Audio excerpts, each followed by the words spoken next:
दीपांशु खरीदने का सलाह देना है वेदांता पर। वेदांता में मुझे लगता है कि शानदार एक अच्छा फॉर्मेशन इंट्राडे चार्ट में बना है। एक डबल बॉटम का फॉर्मेशन 305 क्रॉस करेगा तो ब्रेकआउट आ जाएगी। 305 के ऊपर इसका जो पहला टारगेट होगा वो 308 और उसके बाद 312। तो पहला जो हर्डल है वो 305, वो मेरा टारगेट नहीं है, वो इंट्राडे हर्डल है।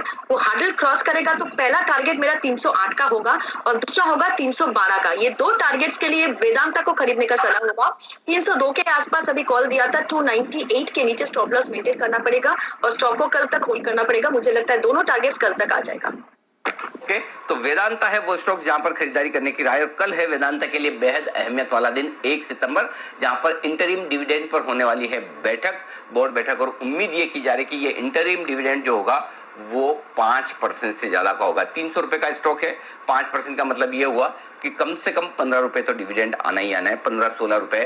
क्योंकि अगर ऐसा नहीं होता तो स्टॉक्स के कैश और फ्यूचर्स में डिस्काउंट हो जाता है। कैश और फ्यूचर्स लगभग बराबर भाव के आसपास ट्रेड करते हुए दिख रहे हैं। इसका मतलब ये कि एक बड़ा डिविडेंड। और मैं आपको नियम बता दूं, अगर 5% से ज्यादा, जिस दिन जैसा आज जिस प्राइस पर बंद हुआ है Vedanta, next day dividend announce होगा, तो पिछले दिन जिस प्राइस पर स्टॉक बंद हुआ हो कैश मार्केट में, उसके 5% से ज्यादा डिविडेंड स्पेशल डिविडेंड माना जाता है। और उस स्पेशल डिविडेंड का फायदा एफएनओ ट्रेडर्स को भी मिलता है। अब कई सारे एफएनओ ट्रेडर्स मुझे ट्वीट करके पूछते भी है कि क्या हमें भी डिविडेंड मिलेगा। जी नहीं, डिविडेंड आपको नहीं मिलेगा। डिविडेंड उन्हीं को मिलता है जो डिलीवरी खरीदते हैं, शेयर्स अपने डीमेट अकाउंट में रिकॉर्ड डेट के दिन रखते हैं। रिकॉर्ड डेट शायद 9 सितंबर या ऐसी कोई डेट दी गई है, वो मैं आपको बता दूंगा।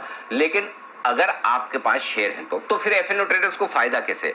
आमतौर पर डिविडेंड अगर नॉर्मल हो, 5% से कम हो, तो उस डिविडेंड का बेनिफिट एफएनओ ट्रेडर्स को नहीं मिलता है। यहाँ पर होगा ये, जैसे स्टॉक एक्स डिविडेंड होगा, मान लीजिए 15 रुपए डिविडेंड आया, तो स्टॉक का दाम दूसरे दिन कैश मार्केट में 15 रुपए कम हो जाता है, एफएनओ में 15 रुपए कम हो जाएगा। दोनों में 15 रुपए कम होगा अगर 5% से ज्यादा डिविडेंड है तो। लेकिन एफएनओ ट्रेडर्स को फायदा ये होगा कि जितना डिविडेंड होगा उतना अमाउंट उनके अकाउंट में एक तरह से मार्क टू मार्केट प्रॉफिट के तौर पर क्रेडिट हो जाएगा डिविडेंड का अमाउंट। तो उन्हें डिविडेंड तो नहीं मिलेगा, लेकिन जो उसका प्राइस एक्स डिविडेंड होते ही कम होगा, उसकी लॉस की आपकी भरपाई हो जाएगी। यानी कि एक तरह से आपको डिविडेंड का बेनिफिट मिल रहा है। अदरवाइज एफएनओ ट्रेडर्स को डिविडेंड नहीं मिलता। लेकिन आपको वाकई में बैंक अकाउंट में डिविडेंड चाहिए तो फिर आप कैश में डिलीवरी खरीद कर रखिए, नेचुरली उसके बाद कैश में आपके दाम कम हो जाएंगे। तो ये ध्यान में रखें, जिन लोगों को डिविडेंड चाहिए वो कैश में डिलीवरी लेकर रखें रिकॉर्ड डेट के दिन। और जो एफएनओ ट्रेडर्स हैं, अगर डिविडेंड बड़ा आता है तो उनके लिए कोई दिक्कत नहीं। लेकिन अगर 5% डिविडेंड कम आया